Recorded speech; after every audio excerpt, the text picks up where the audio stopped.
And my final guest of the show is Katie Price. She's here. Good afternoon, madam. Hello, I was just going to ask, don't you get stressed doing this, all this live stuff? And No, I get stressed, and I'm an honest person like you. I get stressed by having to run downstairs in a long record for a cigarette. There you go. You see, I'm the only one that admits to smoking. People don't, but I'm afraid I like a cigarette, so I run out. And interestingly enough, there's always a crowd of people outside, the paparazzis, for whoever's coming in, and it's very interesting to see who's more popular, who's not. You drew a huge crowd, as you know, today, but then I went down, they disappeared, so they kind of obviously got wise that you weren't coming in till later. I think they probably thought you were in at lunchtime or something, because earlier it was chaos out there. So I was going to ask you, how do you know that this happens wherever you go? Doesn't it drive you nuts? do you know what? It's part and parcel of the game, but the only time I find it very intrusive is when they're outside your house, because not only does it affect me and my kids and everyone, the neighbours, it's not fair on them either. So it just affects everyone, and they're not like red carpet paparazzi. They are literally anyone with a camera who plants themselves outside your house. I've noticed lately that what you're saying is right, that people have twigged that they can make a bit of money if they happen to be. So around where I live, there are quite a few sort of celebs live around there. There are people who are chancers who are not your usual ones. They happen to have a zoom lens camera. That's it. And they don't understand the rules. Exactly. If there are any, there are. It's kind of an unsaid rule, really, isn't there?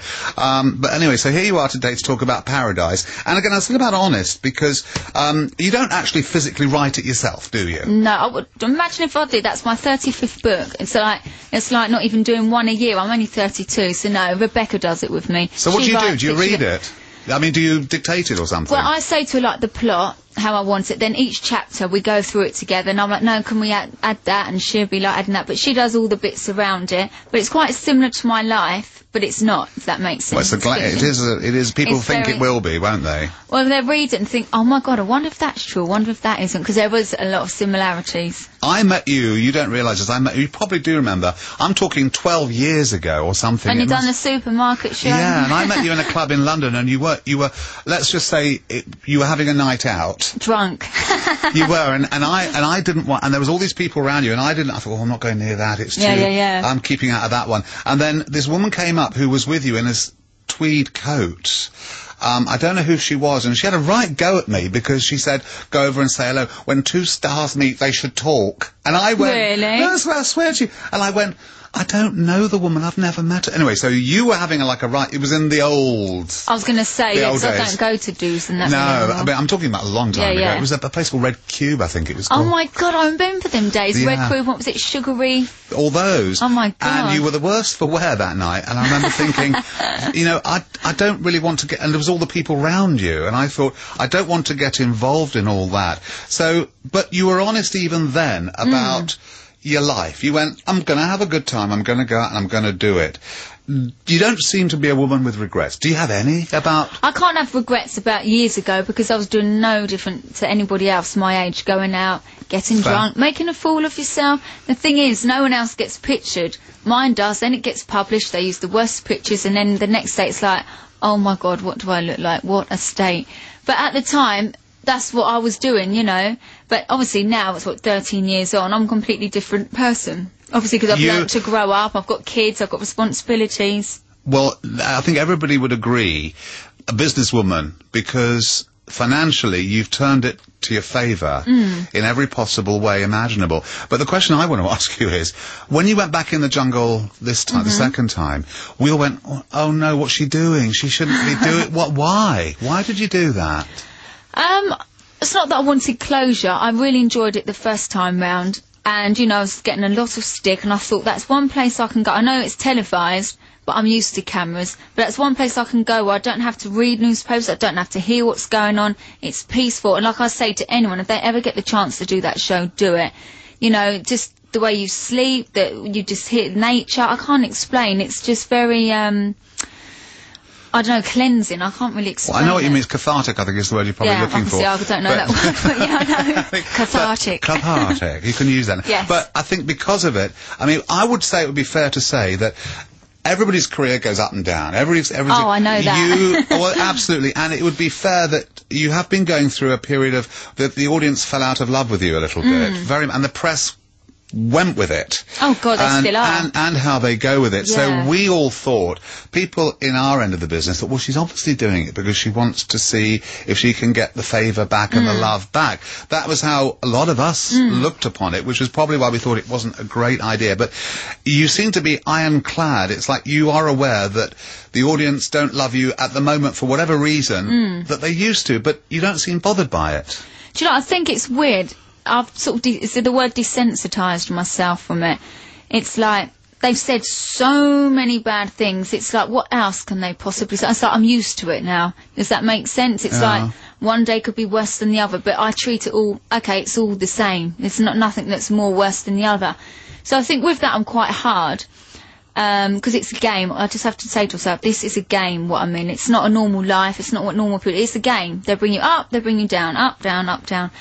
But my personal life, I'm very sensitive, and it's just completely different. It's just that with this, I just know how to deal with it. Everybody has feelings. Yeah. Everybody has feelings, and no matter how much of a brave face and front you put on it, there must be that moment when you lay your head on your pillow at night and you think, oh, it's really gone it's all gone up. This is the thing, it's... My career, like with all my books and my signings, are absolutely fantastic. They're still really good. Lots of people come to see them, got lots of fans. But the media, they really have got it in for me. It's shocking. But it's like, I just say to myself, the people writing stuff, they actually don't know me, so let them write it. They don't know me. It's absolute rubbish. So... Well, I just wonder why you didn't... I know people ask me, and I think, imagine how people must see me, and it's shocking how they must see me. It's like... Am I going to have a breakdown? Am I losing the plot? Me and Alex must be all over the place. That's how I see it. Well, I didn't know. 1 minute you're getting married, then he came out the jungle and he's not, and you're not, and then you are, and then you're... Yeah, there's reasons for the jungle thing. He was mixed with the wrong people. The media tried to capture him. Well, I went in to make him do stories, and I said to him when I was with him, don't try and be famous on the back of me. If you ever want to get famous... do it on your own accord, which is why he went in Big Brother, so people could see what he was like. I said, I've been there, done that before, and I don't want the same again. But now he's done Big Brother, he's a fighter, he's doing his stuff on Bravo. That's fine, because that's, you know... He's got his own identity. Yeah, I don't want what I had before. I know we did the wedding show, but I can't do a wedding on my own. So... You know, he wasn't that... If anybody could, you would. Well, probably, yeah. If anybody would, you would. But the next series, he's not... If he's in it, he's in it. If he's not, it's not. It's not about him, it's about me. And there's enough dramas in my life to make a show, trust me. I just wondered, because, I mean, we all talk. I mean, you know what people in our business are like. We all have a good old rabbit and gossip. So I mean, because you are so in our faces in the papers and everything, I think the general opinion was... The sensible thing is she's got new management. Why doesn't she just lie low for a year? But this is the thing I have. Do you know, I know you don't see it. I've actually stepped back. The past year, I've done 4 interviews. Actually, I counted it, which only comes to 3, which was Hello magazine when I came out of the jungle. I've done that with Hello. I've done one at home with the kids, because I needed to get the kitchen in, because I got it free and said I'd credit them in the magazine. And I've done one with Alex when he came out of the Big Brother. That was it. So 3. Okay. I'm sure there's one I'm missing. But that is the truth. That's all I've done. Why did you get a free kitchen? Why did you buy? You can afford to buy your own, though. I know, but someone offers it free. Come on, it's not about... If you can get a bargain, you can get one, can't you?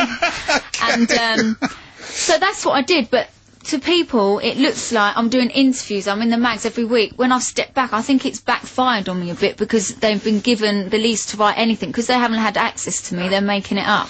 I think as well, the problem, I think, listen to me and what do I know about it, but when you introduce a character like Peter, who everybody loved and adored so much, someone's going to be the victim in this, and you came across so strong.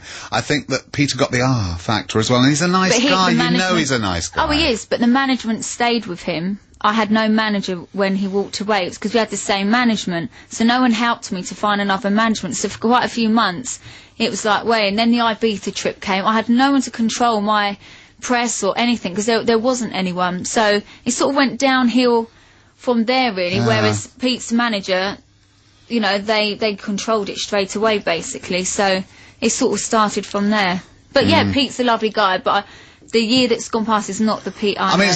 I'll be honest, I adore him. You know, Yeah, I mean, I just yeah. he was here. He was actually on the show. Was it a week ago? Something But like what that. people have got to remember, if I was that bad, why was he with me for 6 years? You have a point. You have a point. I tell you what, we're going to play a yeah. record, and then we'll have another chat about Yeah. the book. Paradise, Katie Price. Is it a part of a trilogy? Is it? Third one, but it's my fifth novel, but third one of Angel. Okay. Well, let's have a Jack and Diane track from John Cougar, and more from Katie Price after.